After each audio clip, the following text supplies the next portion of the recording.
Buenas tardes a todos y todas. Mi nombre es Henry Torres Hernández y mi exposición para mi trabajo de grado es Construcción de imágenes del área cerebral del lenguaje utilizando geoestadística funcional.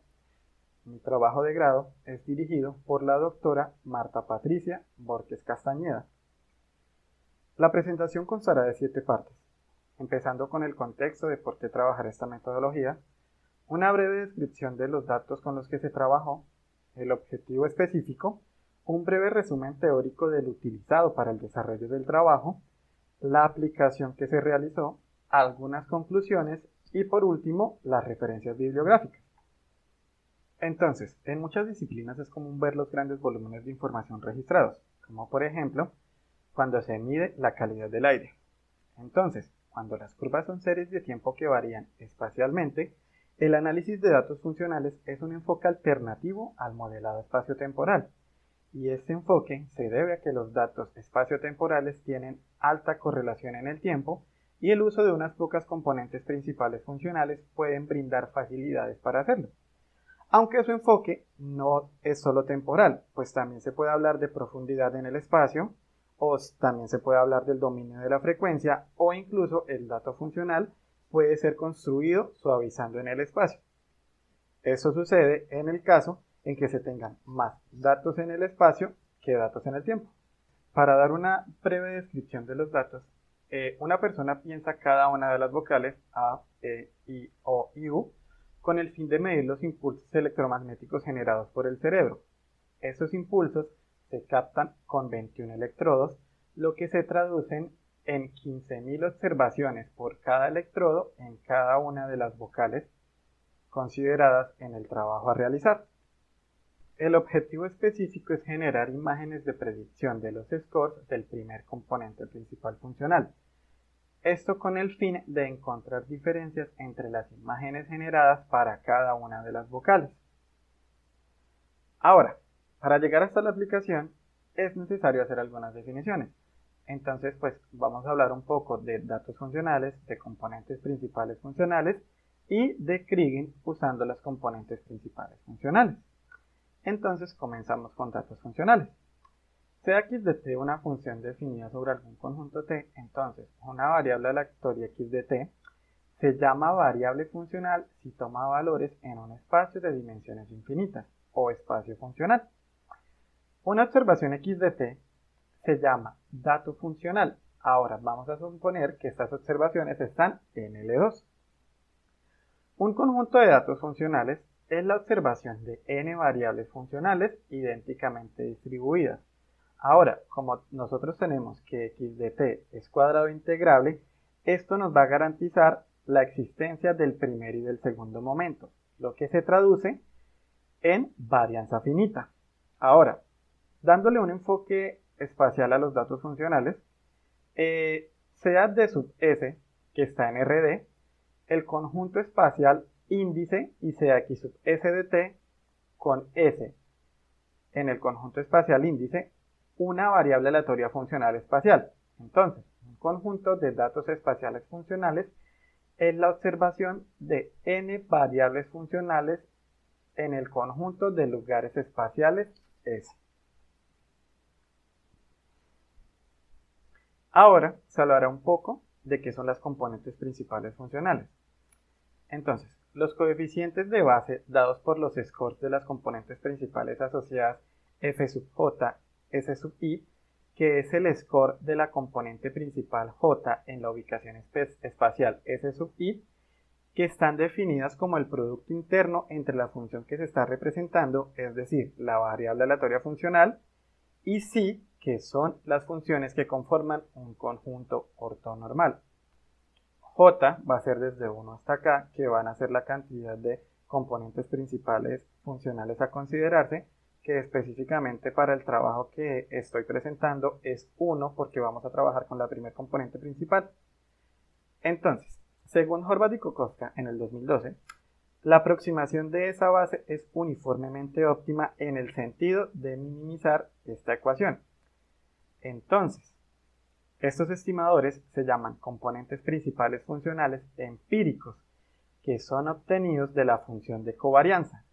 como hay un score asociado a cada función en cada lugar, estos scores van a formar un vector espacial escalar.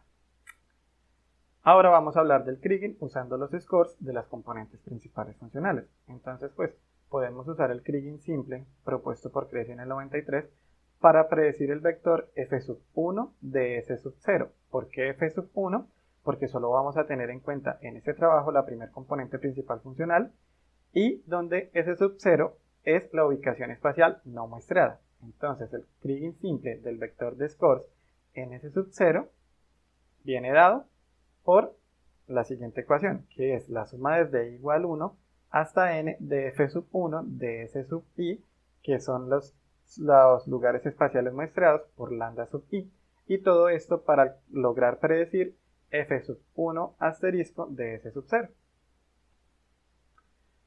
Ahora, Marta Borges y otros en el 2016 muestran que el valor esperado entre el producto de los scores asociados a la componente principal J en el lugar espacial S sub i y la componente principal J' en el lugar espacial S sub i' es igual al producto interno entre la función de covarianza en la función propia asociada a la componente principal J y la función propia asociada a la componente principal J'.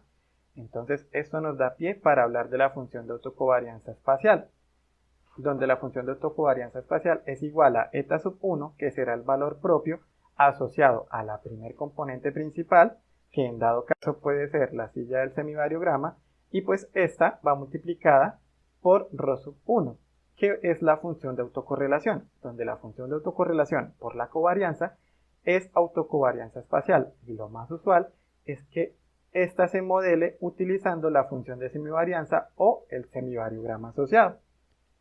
Ya con todas las herramientas teóricas necesarias, se procede a la aplicación. Como se tiene un total de 15.000 observaciones para cada una de las vocales en cada uno de los 21 lugares muestreados, se hace una partición en 60 segmentos, es decir, cada segmento tendrá un total de 250 observaciones para cada electrodo. Entonces, se generan los datos funcionales con una base B-splines y entonces, acá en la imagen, presento un ejemplo. Estos datos funcionales corresponden a la vocal A en el primer segmento, es decir, las primeras 250 observaciones. Claramente, este proceso se realizó con cada una de las vocales en cada uno de los segmentos, pero por razones de tiempo, pues solo les voy a mostrar esta de manera ilustrativa. Después de esto, se generan las componentes principales funcionales de cada uno de los casos ya presentados. De nuevo, acá traigo el ejemplo de la primer componente principal asociada a la vocal A en el segmento 1, donde esta componente principal explica un 79% de la varianza total. Los resultados del resto de las vocales y de los segmentos son bastante similares a este que estoy presentando, es decir, el porcentaje de varianza explicado por la primer componente principal en cada caso está alrededor del 79%. Después se procede a ajustar el semivariograma, donde el modelo exponencial es el que mejor se termina ajustando a los datos. Los resultados son muy similares para cada uno de los casos, es decir, para cada uno de los segmentos en cada una de las vocales. Claramente varían en sus parámetros, pero digamos que la forma del gráfico es muy similar para cada uno de los casos. Posteriormente, se procede a generar las imágenes de predicción espacial de los scores. Entonces, vamos a tener acá en cuenta que para valores altos en las estimulaciones en el cerebro, el azul va a ser más intenso y para valores bajos nos vamos a acercar más al blanco. Entonces, para la vocal A en el segmento 1, se puede ver claramente que los estímulos más altos se concentran en la parte inferior izquierda y hay 4 puntos especiales donde se presentan puntajes bajos. Estos puntos corresponden a las ubicaciones que están pegadas en cada una de las márgenes, más o menos en la sección media de cada uno de los ejes. En la vocal E encontramos que los estímulos altos se van a encontrar en la parte inferior izquierda y en la parte superior derecha. Vamos a encontrar estímulos bajos en la parte inferior derecha y en el centro, y pues también algunos estímulos bastante bajos en la parte superior izquierda. Para la vocal I, es un caso curioso. ¿Por qué? Porque la vocal I, digamos que no presenta estímulos altos en el cerebro. Los únicos estímulos altos que presenta en el cerebro van a corresponder a la parte izquierda, media superior más o menos, y digamos que alguna estimulación en la parte superior derecha, pero en general tiende a tener valores muy bajos en las estimulaciones cuando se piensa la vocal I. Para la vocal O nos encontramos algo muy parecido a la vocal I, nos encontramos una imagen bastante similar, pero la vocal O no va a presentar valores especialmente bajos, sino más bien valores medios, donde también el mayor estímulo se va a encontrar pegado pegado al eje Y en la parte media alta, al igual que en la vocal I. Para la vocal U, digamos que está bastante simulada en casi todo su dominio. Se presentan valores bastante altos en la parte superior izquierda y en la parte inferior derecha. Y nos encontramos tres ubicaciones que corresponden, digamos, a estímulos bajos cuando se piensa esta palabra. Entonces, en esta diapositiva les presento las mismas 5 imágenes anteriores, pero pues acá con el fin ¿de qué? Con el fin de ver que hay diferencias entre cada una de las vocales en el primer segmento, donde podemos ver que a pesar de que la vocal O se parece bastante a la vocal I, igual hay diferencias que son muy marcadas. Digamos que también se puede ver como una especie de semejanza entre la vocal A y la vocal U, pero digamos que no son suficientes para confundirlas. Es más, las diferencias son bastante marcadas. Y pues la vocal E, que definitivamente se está comportando muy diferente al resto. Cada una de las imágenes de la varianza de la predicción son muy parecidas. La forma de los patrones que presenta la imagen se refleja en cómo están distribuidos cada uno de los 21 electrodos. Se ve claramente una varianza alta en la parte inferior izquierda debido a que ahí no hay sitios muestreados y análogamente en la parte superior derecha. Se tienen tres grandes conclusiones. La primera, que la herramienta resultó adecuada porque las componentes principales recogen la alta correlación que hay en el dominio de la frecuencia. Es decir, al haber alta correlación en el dominio que se construye la función, los métodos de reducción de dimensionalidad hacen bastante bien su trabajo. Las imágenes obtenidas para cada vocal son notoriamente significativas, así como lo mostré en las diapositivas anteriores, donde hay claras diferencias en el primer segmento para cada una de las vocales y así posteriormente para cada uno de los siguientes segmentos que se consideraron. Se plantea la posibilidad de hacer clasificación de imagen con los resultados obtenidos.